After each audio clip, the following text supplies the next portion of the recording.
bendiga, bienvenido a la Iglesia Cristiana La Gloria de Dios. Muy contento, muy gozoso de compartir la palabra de nuestro Padre Celestial. Libro de los Filipenses, capítulo 2, versículo 22. Vamos a levantarlo en esta ocasión, con la ayuda de nuestro Padre Celestial, por supuesto. ¿Tiene alguna petición usted? Pongámosela delante de nuestro Padre Celestial.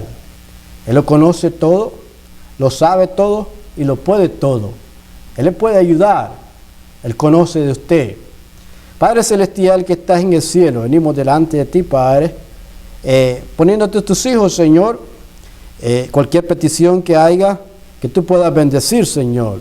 Y quita también al enemigo en el nombre de Jesús, Padre. También te pedimos, Señor, que tú, Señor, nos compartas tu palabra y nos des entendimiento. Te lo pedimos, pues, en el nombre de Jesús. Toca en el nombre de Jesús. Amén y amén. El apóstol Pablo, hermano, escribió esta carta. Él estaba en una prisión y él estaba escribiendo esta carta y él había hecho esta iglesia 11 años atrás y estaba escribiendo esta carta de esta prisión a esta iglesia de los filipenses y ellos estaban disfrutando la palabra de Dios. Ellos realmente estaban ahí siendo una mente con Cristo. Pero el apóstol Pablo les dice ahí, en el capítulo 1, versículo 10, esa precaución, que tengan cuidado. Si alguien trae algo diferente, que es contrario a la palabra de Dios, y que lo puedan chequear ahí, porque usted siempre va a tener uno que otro payaso ahí, viniendo en contra de la palabra de Dios, contradicciones de hombres, y realmente que no está ni escrito en la palabra de Dios. Así que usted debe estar vigilante. Él decía ahí, solo Timoteo tiene este mismo sentir con Cristo. Y él lleva esta palabra y solo en Timoteo tengo esta confianza. Los demás buscan lo suyo propio. Y tal vez que cuando alguien viene así, tal vez que no conoce el plan de Dios. Quiere hacer las cosas para su propio nombre. Sin más tardar, el versículo 22 del capítulo 2 de los Filipenses dice así: pero ya conocéis los méritos de él, esto es decir, de Timoteo, que como hijo a padre ha servido conmigo en el Evangelio. Él ha servido ahí, tiene esa misma mente con Cristo, llevando el Evangelio adelante, las buenas nuevas. Versículo 23, así que a este espero enviaros, luego que yo vea cómo van mis asuntos. Voy a ver primero cómo van mis asuntos acá. El tribunal se acercaba, el juicio se acercaba, y después de que vea qué pasa con este juicio, voy a también a enviar Timoteo, pero por mientras lo voy a tener aquí, dice el apóstol Pablo. Versículo 24 dice, y confío en el Señor, que yo también iré pronto a vosotros. Él tenía confianza en el Señor. Y ese tribunal se acercaba y él tenía confianza que él no había hecho nada malo. Y él tenía confianza que él, si el juicio era justo, él iba a ser liberado. Y es que nuestro Padre Celestial también lo había liberado muchas ocasiones atrás. Y él siempre está con él. Y él siempre está con los hijos de Dios. Él siempre está con su siervo. Y él tiene confianza que él va a salir. Versículo 24 dice... versículo 25, dice, mas tuve por necesario enviaros a Epafrodito, mi hermano y colaborador y compañero de milicia, vuestro mensajero y ministrador de mis necesidades. Epafrodito, el nombre Epafrodito significa amable, y era un hermano muy deleitoso de estar alrededor de él. Una persona muy querida que llevaba también el Evangelio con el apóstol Pablo. Y dice compañero, dice, y colaborador, ¿verdad?, de milicia. Y él estaba ahí con el apóstol Pablo y llevaba este mensaje. Versículo 27 dice así.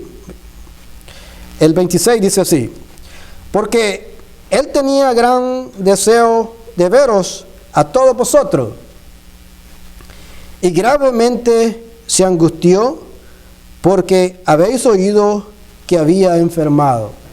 Epafrodito era un gran siervo de Dios. Y ellos habían escuchado que él se había enfermado. Y Epafrodito no quería preocuparlos a ellos. Él no quería ser un estorbo para la iglesia en Filipo. Más al contrario, este hombre Epafrodito quería ser alguien positivo para ellos. No quería que ellos se preocuparan. Y dice el versículo 27, dice así: pues en verdad estuvo enfermo, a punto de morir, pero Dios tuvo misericordia de él, y no solamente de él, sino también de mí, para que yo no tuviese tristeza sobre tristeza. Él estuvo enfermo ahí, muy enfermo, a punto de morir, Epafrodito. Y dice el apóstol Pablo que no solo él estaba a punto de morir, sino que esto iba a ocasionar al apóstol Pablo tristeza sobre tristeza.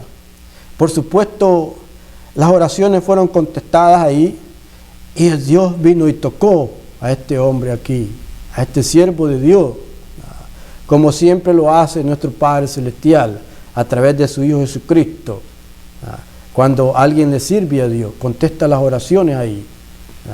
Y levantó a este hombre. Y dice el apóstol Pablo que él estuvo muy enfermo aquí. Y versículo 28 dice: así que le envío con mayor solicitud, para que al verle de nuevo os gocéis y yo esté menos triste, ¿verdad? Y yo esté con menos tristeza. Así que es la manera que nuestro Padre Celestial actúa. Si no hubiera sido porque Dios lo levantó, dice el apóstol Pablo, esto hubiera añadido más tristeza a mí. Pero Dios siempre está ahí, siempre contesta las oraciones, por supuesto.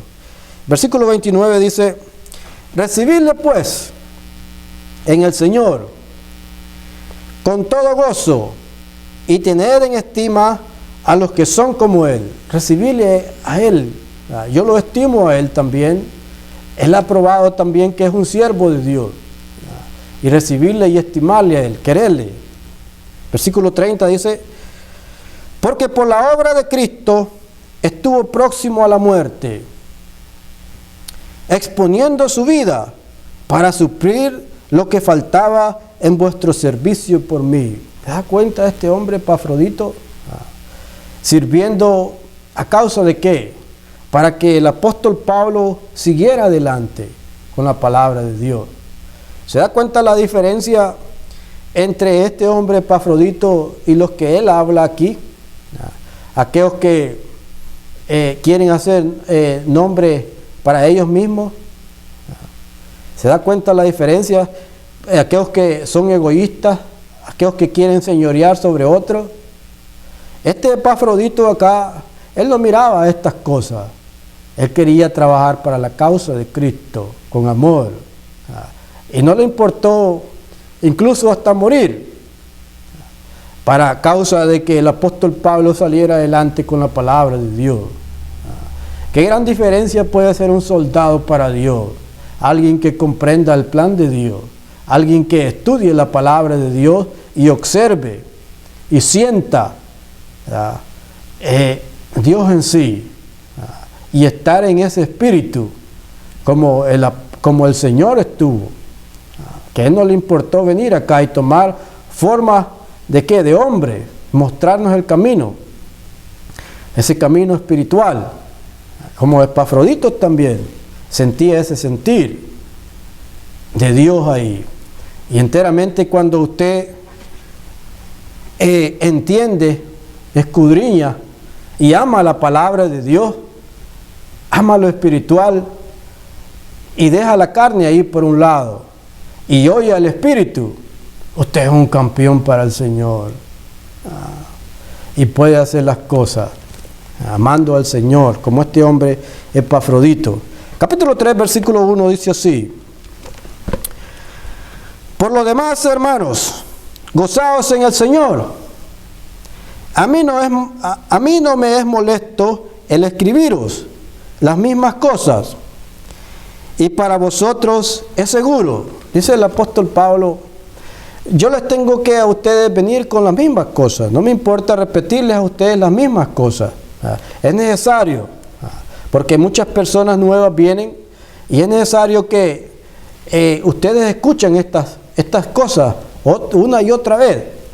Y él lo hacía también últimamente por la venida del anticristo también, porque es necesario que la gente comprenda que viene el anticristo y se siente la magnitud de sus malos espíritus también.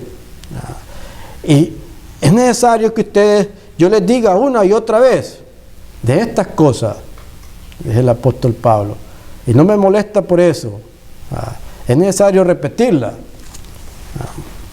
y él lo hace por todas estas cosas. Versículo 2 dice: guardado de los perros.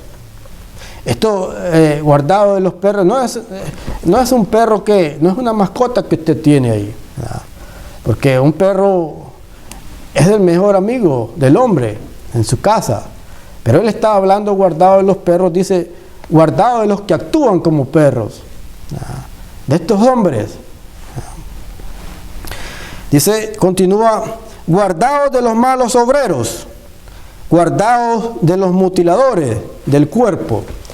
Y estos mutiladores del cuerpo eran los que hacían ahí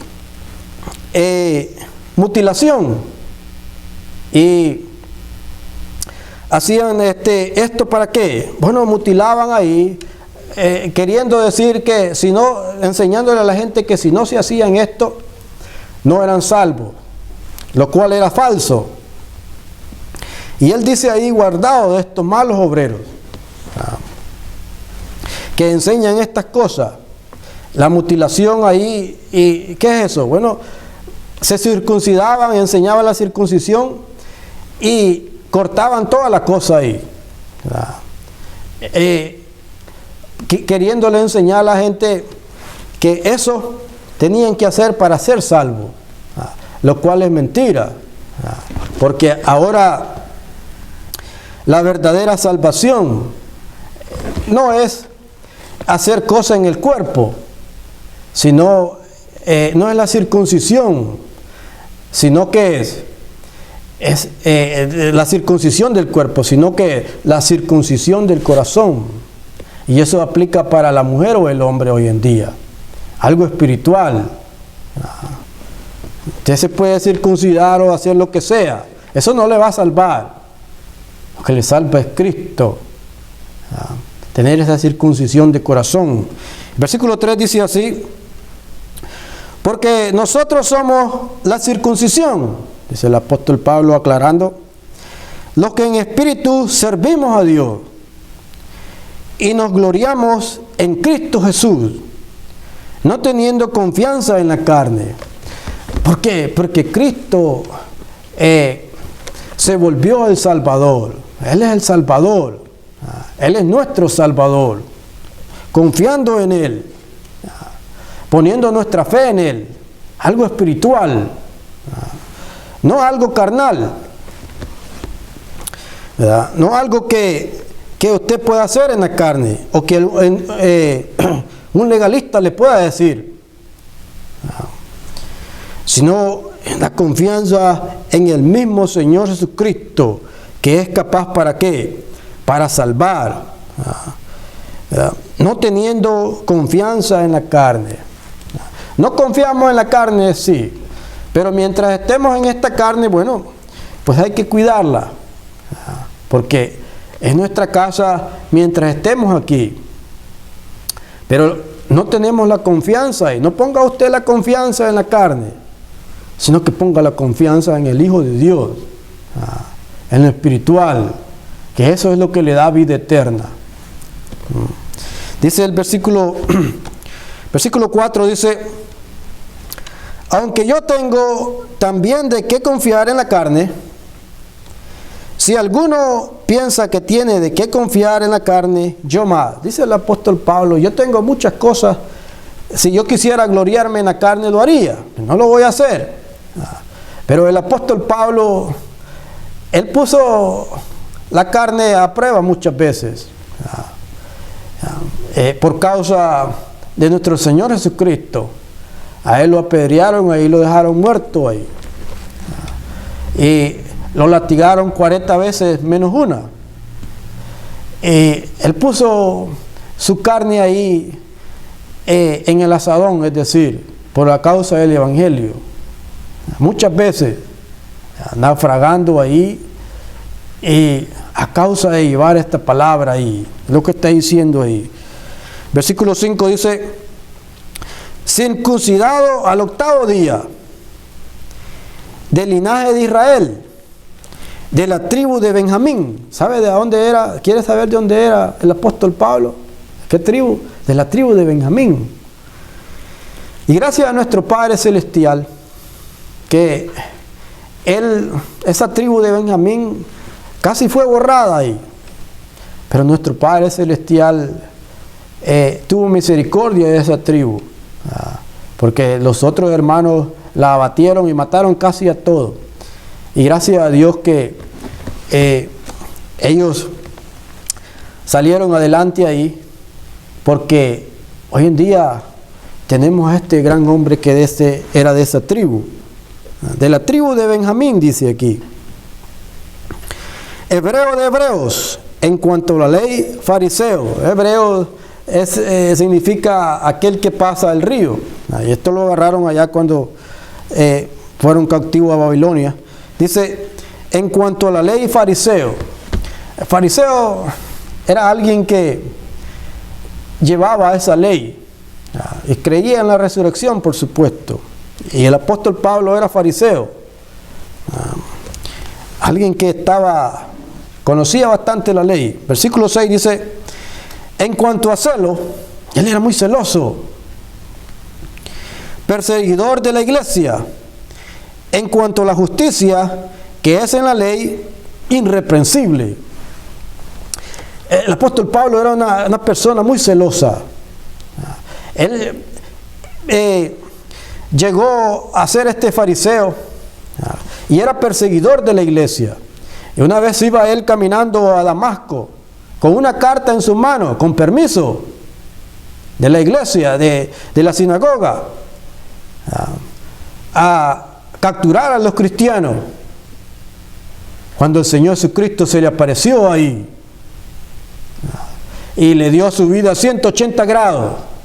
Pero él era una persona celosa, era una persona que hacía las cosas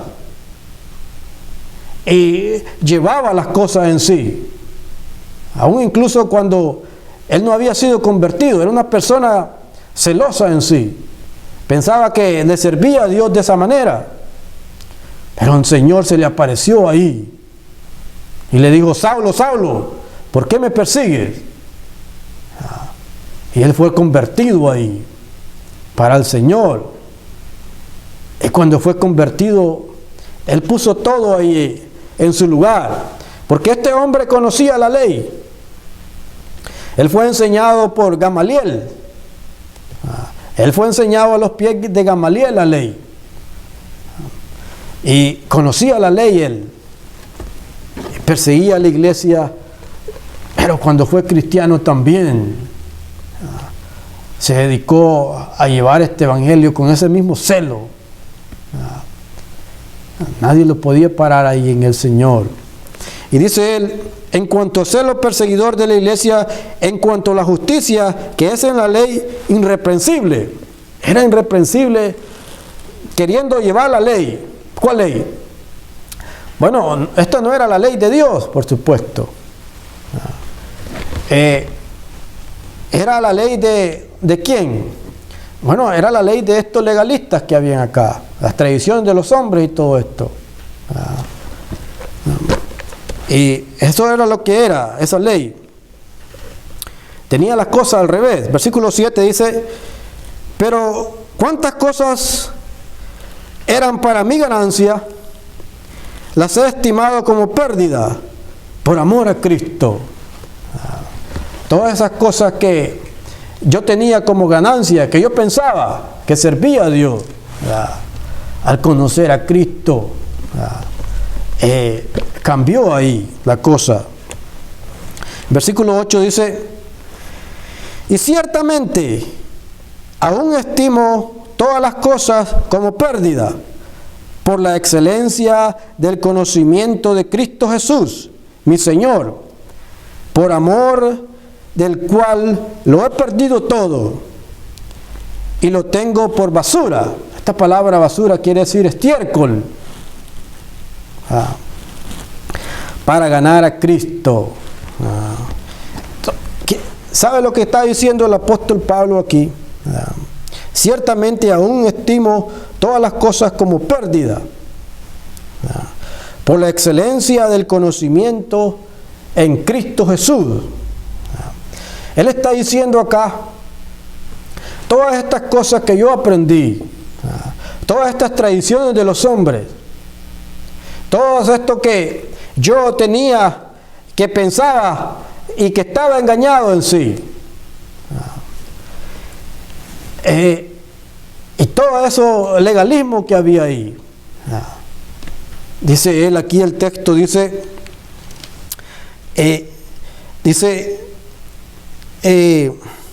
por amor del cual lo he perdido todo, todas esas cosas lo he perdido, y lo tengo, todas esas tradiciones de los hombres, dice él, lo tengo por estiércol para ganar a Cristo. Usted tiene en Cristo, en la palabra de Dios, poniéndose la palabra de Dios en sí, estudiándola y dejando las tradiciones por un lado, las tradiciones de los hombres que opacan la palabra de Dios. Usted tiene una ventaja en sí sobre todos.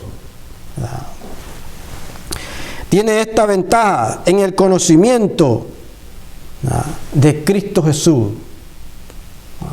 ¿Se fija qué importante es esto? Es una llave que Dios le da a usted. El apóstol Pablo está diciendo, todo lo tengo por estiércol. Todas las enseñanzas de los hombres, las tradiciones de los hombres son estiércol.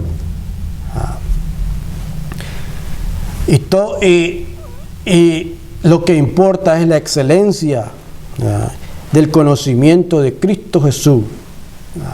Esa ventaja que Dios le da al conocerlo a Él, a estudiarlo a Él, comprenderlo a Él, que Él le trae bendición a usted. Escudriñando las Escrituras, que usted pueda descifrar en la palabra de Dios qué son ordenanzas, qué son sacrificios, que Cristo los clavó en la cruz del Calvario, y pueda detectar ahí a alguien que pueda traer nada más que tradiciones de los hombres, y lo importante es el conocimiento de Cristo Jesús, que usted pueda entender todas estas cosas y hacer la diferencia, y detectar a alguien si trae otra cosa, porque ellos le van a robar la bendición y lo van a atar si es posible, si es que usted no conoce la palabra de Dios. El apóstol Pablo dice, todo eso lo tengo por estiércol, pero lo importante es el conocimiento y la excelencia, dice el apóstol Pablo aquí. Y ciertamente aún estimo todas las cosas como pérdida por la excelencia del conocimiento de Cristo Jesús, mi Señor, por amor del cual lo he perdido todo y lo tengo por estiércol. Eso es lo que dice ahí en los manuscritos, para ganar a Cristo. Eso es lo más importante. ¿Por qué? Porque solo Cristo lo ama a usted, porque Él dio su vida ahí. Y usted tiene esa ventaja ahí. ¿Cuándo qué? Cuando consume la palabra de Dios, al saber que Él está con usted y usted con Él. No importa ahí el hombre que diga, usted quédese con esa excelencia de la palabra de Dios. Dice el versículo 9, y ser hallado en Él, no teniendo mi propia justicia, que es por la ley, sino la que es por la fe de Cristo, la justicia que es de Dios por la fe. La ley no lo va a salvar. Sí, si es algo, la ley lo juzga. Pero Cristo ahí, poniendo su confianza y su fe en el Hijo de Dios, Él es el que le da la salvación. Él es el que le lleva ahí con esa bendición. Y no por mi propia justicia, dice el apóstol Pablo, sino en la justicia de Cristo, que Él lo ha hecho ahí. Lo ha hecho todo por mí. Él lo ha hecho todo por usted, poniendo su fe en Él. El versículo 10 dice: a fin de conocerle y el poder de su resurrección y la participación de sus padecimientos, llegando a ser semejante a Él en su muerte. Dice el apóstol Pablo, a fin de conocerle en el poder de su resurrección.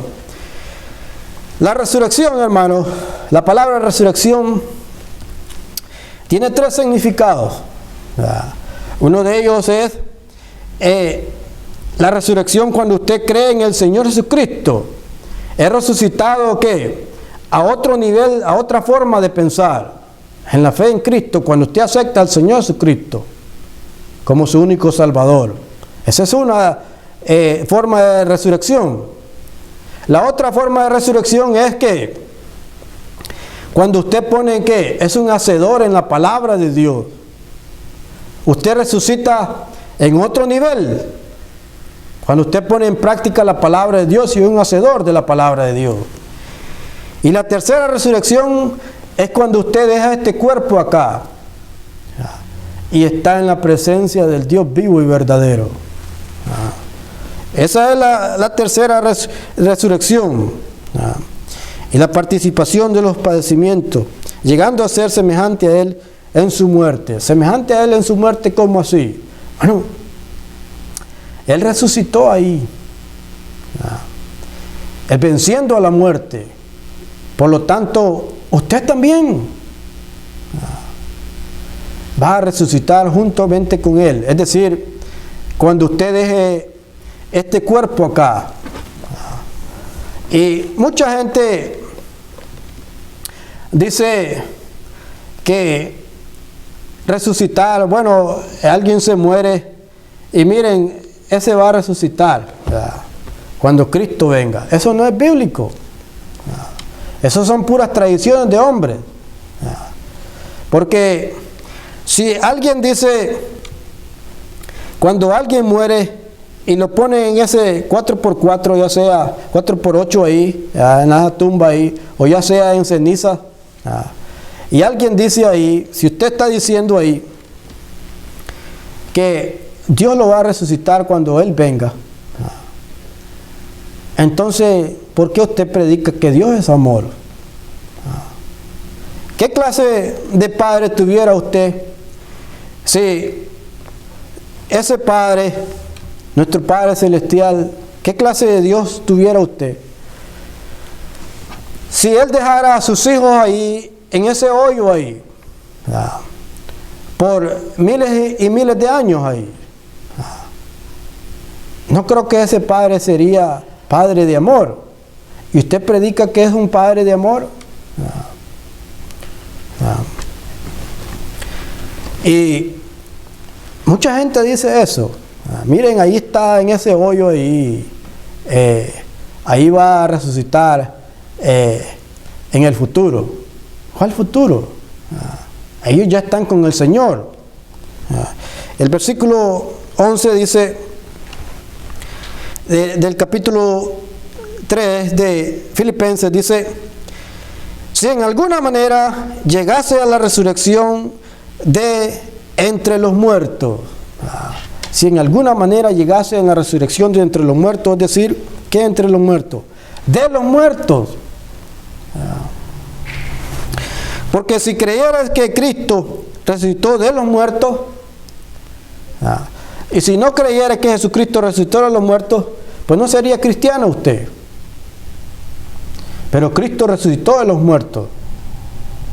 Por lo tanto, usted también está con Él una vez que este cuerpo se va. Y está con Él ahí. Y allá en Primera de Tesalonicenses, vamos a ir ahí.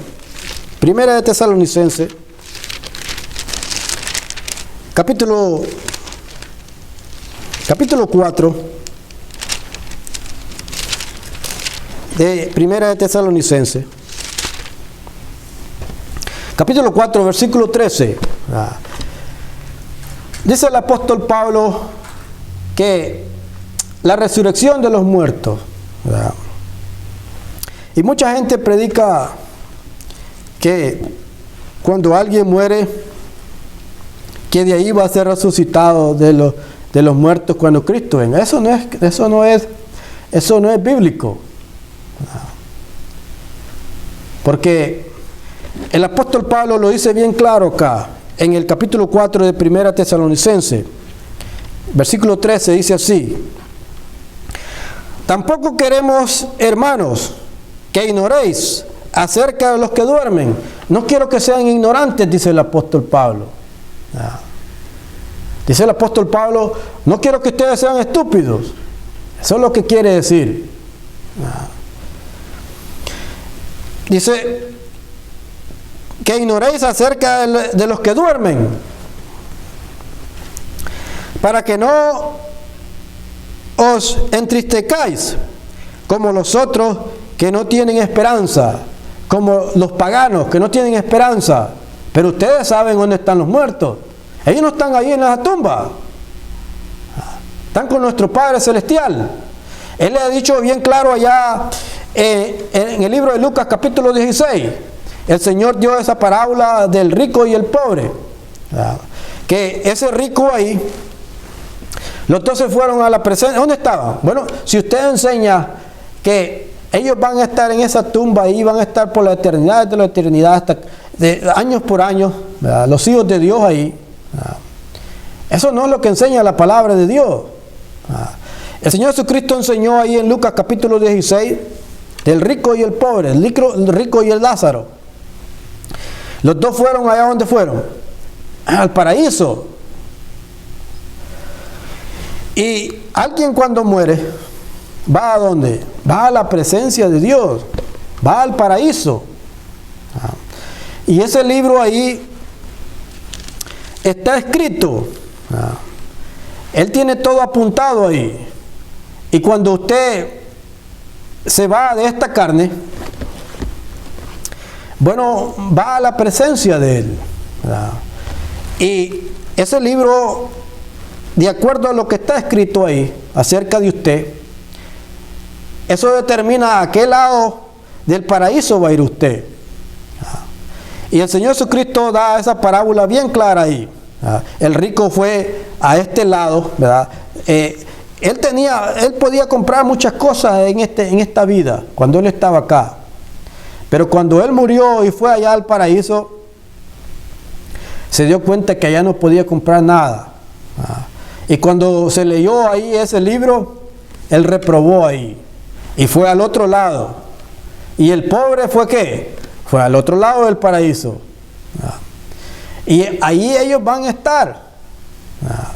Porque aún incluso ni Satanás ha muerto. Dios no es un Dios de muertos, sino que de vivos. Y cuando una persona muere en esta carne, ¿va a qué? Va al paraíso. Va a la presencia de Dios. Nadie está muerto hoy en día. Y después, incluso después de que estén ahí, en el paraíso, ¿qué va a haber? Bueno, después de eso va a haber el milenio. Y después del milenio, ¿qué va a haber? El gran trono blanco. Que ahí sí van a ser juzgados ahí. Y ellos van a ser juzgados ahí. Y esa es la muerte segunda. Y en ese paraíso, bueno, dice usted, ¿será que Dios no ama tampoco a los que están al otro lado? Como estaba el rico ahí. Dios los ama ahí. Y si ellos no cambian, van a experimentar la segunda muerte en el gran trono blanco. Pero de aquí a que lleguemos allá, hay que pasar todavía por el milenio. Dios no es un Dios de muertos, sino que de vivos. El apóstol Pablo dice acá en Tesalonicenses: tampoco queremos, hermanos, que ignoréis acerca de los que duermen, para que no os entristezcáis como los otros que no tienen esperanza. El cristiano no debe entristecerse y estar ahí triste todo el tiempo, porque él sabe para dónde va. Ese otro individuo va a nuestro Padre Celestial. Versículo 14 del capítulo 4 de 1 Tesalonicenses dice: porque si creemos que Jesús murió y resucitó. ¿Usted cree que Jesús murió y resucitó? Por supuesto que cree, si no, no fuera cristiano. Así también traerá Dios con Jesús a los que duermen en Él. Así también traerá. Es decir, así como Él lo hizo y que Él resucitó, también así lo va a hacer usted. Si es que no ha venido el Señor y muere en esta carne. Versículo 15 dice: por lo cual os decimos esto en palabras del Señor. ¿En palabras de quién? ¿En las tradiciones de los hombres? En palabras del Señor, dice el apóstol Pablo. ¿Y cómo es que dice en palabra del Señor? Bueno, él ya lo ha dicho allá en Eclesiastés capítulo 12, versículos 6 y 7. Que cuando este cuerpo muera, el espíritu regresa a Dios quien lo dio. Y el espíritu es su verdadero cuerpo, no esta carne acá, aunque debe de cuidar de ella. Pero usted tiene otro mejor cuerpo, su cuerpo espiritual. Dice: por lo cual os decimos esto en palabras del Señor, que nosotros que vivimos, que habremos quedado hasta la venida del Señor, no precederemos a los que duermen. No precederemos quiere decir, no los vamos a estorbar, no vamos a hacer obstáculos a ellos. ¿Por qué? Porque alguien que muere, usted no puede hacer obstáculo para que él llegue a la presencia de Dios. ¿Por qué? Porque ellos están en otra dimensión. Cuando ellos mueren, nadie puede hacer un obstáculo, nadie puede prevenirlos a ellos de ir a la presencia de Dios. ¿Por qué? Bueno, porque es otra dimensión que ellos van.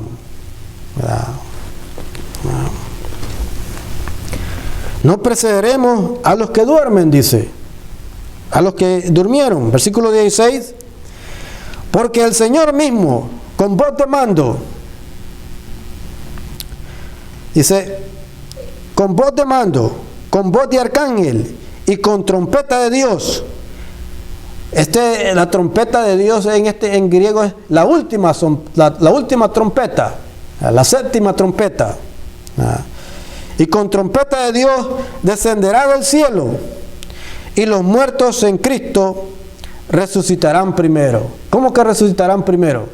Porque ya están con Él. Por eso es que resucitarán primero. Porque nadie los puede prevenir de estar con Él. ¿Por qué? Bueno, porque Cristo resucitó. Esto se da ya, el apóstol Pablo habla de esto en 1 Corintios capítulo 15. Versículo 45 en adelante. Pero allá dice el apóstol Pablo en 1 Corintios capítulo 15, versículo 55: ¿dónde está, oh muerte, tu aguijón? ¿Dónde, oh sepulcro, tu victoria? Por supuesto no hay victoria. Cristo venció a la muerte. Y por eso es que usted, ¿qué? La muerte no lo puede detener a usted. Usted va directamente a Él, donde Cristo. Estar ausente de este cuerpo es estar en la presencia del Señor. Y es simple y sencillo, pero las tradiciones de los hombres revuelven todo. Nuestro Padre Celestial ama a sus hijos, Y Él quiere estar con sus hijos. Y Él está ahí con sus hijos ahí. ¿Qué clase de padre tuviera a sus hijos ahí en una tumba por la eternidad? ¿Sería ese padre de amor? ¿Y usted enseña que es un padre de amor? Versículo 17 dice: luego nosotros, los que vivimos, los que hayamos quedado, seremos arrebatados juntamente con ellos en las nubes. Y esta palabra nubes es algo que el apóstol usa en griego. Es una forma de decir. Es como que usted diga una nube de pájaros. Pero es una nube espiritual, que todos ahí se unen con el Señor. Eso es lo que es una forma de decir, un coloquial en griego, una forma de decir en griego que el apóstol Pablo usa. Arrebatados juntamente con ellos en las nubes, para recibir al Señor en el aire. Y esta palabra aire es nefesh. Usted la puede encontrar ahí en el griego, en el diccionario Strong, en el griego, el 101. Quiere decir aliento. No quiere decir aire, no quiere decir firmamento, no quiere decir nube, quiere decir aliento. ¿Aliento de qué? Bueno, el Señor dio aliento de vida al hombre, espiritual, su alma ahí. Dice, para recibir al Señor en el aire, y así mismo, y así estaremos siempre con el Señor. Y bendito sea el Señor por esto. Y todo esto es lo que el cristiano desea, estar con el Señor. Estar ausente de este cuerpo es estar en la presencia del Señor. Y dice, juntamente seremos arrebatados en las nubes. Es una forma de decir del apóstol Pablo. Bueno, dirá usted, ¿cómo es que es una forma de decir? ¿Cómo puedo probar esto? Bueno, allá, no iba a ir ahí, pero allá en Hebreos capítulo 12, versículo 1, oiga lo que dice acá. Por tanto nosotros también, teniendo en derredor nuestro tan grande nube de testigos. Es una forma de decir. Despojándonos de todo peso y del pecado que nos asedia, y corramos con paciencia la carrera que tenemos por delante. Es una forma de decir, una nube de testigos. No creo que ellos van a correr una carrera en las nubes, pero es una forma de decir. Y Él quiere estar con nosotros siempre. Nuestro Padre Celestial lo ama a usted. Y Él lo ha puesto bien claro en la palabra de Dios. El hombre a veces quiere con sus tradiciones acá, y toma fuera de contexto la palabra de Dios, agarrando un versículo acá, agarrando otro versículo acá y poniéndolo fuera de contexto. Como muchos leen acá el versículo 17 por sí mismo, pero él está hablando de los que han pasado a la presencia del Señor. Y esto comienza desde el versículo 13, de lo que se habla, que no sean ignorantes. Versículo 18, para continuar, dice, por tanto, alentaos los unos a los otros con estas palabras. Son palabras de aliento, que esta vida acá pasa, así es cierto, y hacemos el trabajo de nuestro Padre Celestial, pero estar ausente de este cuerpo es estar con Él, y estar con Él es maravilloso. Él es un Padre de amor y Él ama a sus hijos. Él lo ama a usted también. Entonces usted tiene una ventaja suprema en el conocimiento de la palabra de nuestro Padre Celestial, quitando las tradiciones de los hombres, haciéndolas por un lado, y agarrando el conocimiento de la palabra de nuestro Padre Celestial, ¿verdad? Tiene esa ventaja, ¿verdad?, al saber de la palabra de Él, ¿verdad? Vamos a dejarlo hasta aquí, hermano, y nos gozamos. Y si usted ama a su Padre Celestial, amará su palabra.